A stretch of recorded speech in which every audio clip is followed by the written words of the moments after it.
So it's been a couple of days since the NBA trade deadline has passed, and I wanted to wait a little bit to give my thoughts on the trade, not only because I didn't want to do like a quick hot take immediate reaction. I just needed a couple of days to think about which teams won in terms of value, how much teams gave up, was it worth it, etc., and also to talk a little bit about the arms race that is currently going on in the Eastern Conference. And after LeBron James vacated the Eastern Conference over the summer to go to Hollywood, it was pretty obvious that the East was going to be wide open and there were going to be 4 teams and then a 5th team in the Pacers, unfortunately before the Victor Oladipo injury happened, which is just really makes me sad because Oladipo is one of my favorite players to watch.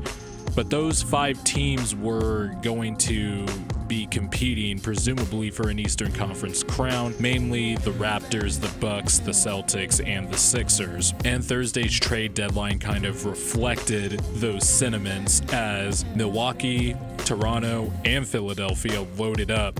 Let's start with the Bucks first, because as most of you who have been watching my videos since the channel's inception know that I was very high on the Milwaukee Bucks before the season started. I predicted that the Bucks would finish top 7 in offensive rating and defensive rating, and it turns out top 7 was in both categories was maybe too lenient of a goal, maybe too soft of a goal, because the Bucks are exceeding expectations in that category. They're 3rd in offensive rating, averaging 113.8 points per 100 possessions, and they are number 1 in defensive rating, allowing teams to score 103.8 points per 100 possessions, and they have a net rating of plus 10, which is pretty clearly 1st in the NBA. So they have an offensive rating and a defensive rating and a net rating of a championship team, and that team got even more loaded on Thursday, trading for Nikola Mirotic. The Bucks sent away Stanley Johnson, who they got in a trade on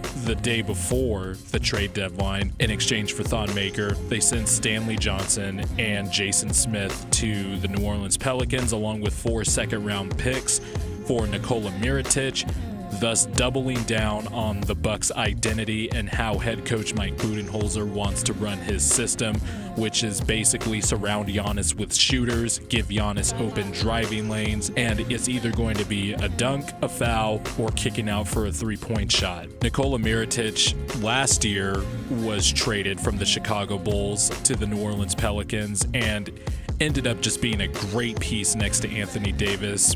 Made Anthony Davis slide down to the 5, especially after the DeMarcus Cousins Achilles injury, and Mirotic was lights out for the Hornets. I'm thinking of the New Orleans Hornets. For the Pelicans last year, stretching the floor from 30 feet out, shot 37% on the year, gave Davis a bunch of space to operate as a small ball 5. This is just a great pickup for the Bucks. Now the Bucks have not only more shooting, but more spacing, because Mirotic legitimately has range beyond 25 feet.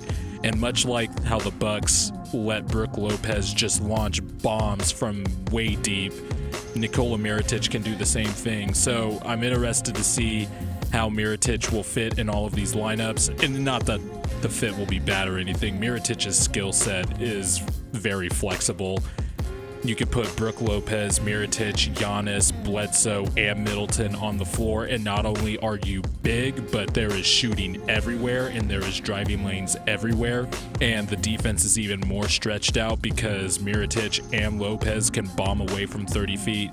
You could pair Mirotic with Ersan Ilyasova, who is still a solid stretch 4 for the Bucks, and also Mirotic is an underrated defender. I think Mirotic's reputation as a defender gets a bad rap because he's European, and people just assume that he is slow. And to be fair, laterally he is not the best in the world, but he's a sturdy post defender. He has size. Basically, he can hang on the perimeter a little bit. He's not a liability where he gets played off the court. He's actually smart and underrated in that department. I think his defensive deficiencies are a little bit overblown, but this is just a grand slam pickup for the Bucks.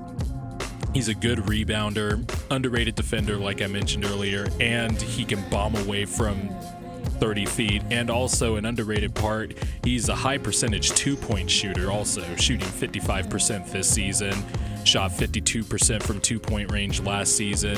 So basically it's a shot chart that would be tailor-made for the Rockets or the Milwaukee Bucks. So this is a good move for the Bucks. It just further solidifies that they are one of the favorites in the East. I know people are skeptical in the way that they're skeptical of the Denver Nuggets because they play a certain way and you're not sure if that style will work in the playoffs, but the Nuggets and the Bucks have pretty good defenses also, which I think is an underrated component when talking about these teams. And Denver has taken a step back, but they have improved this year. They're still in the top 15, but the Bucks have an elite defense. They have length, they have shooting, they have athletes everywhere. So Mirotic is an underrated pickup for the Bucks and just further solidifies their status as not only one of the best teams in the East, but one of the best teams in the NBA.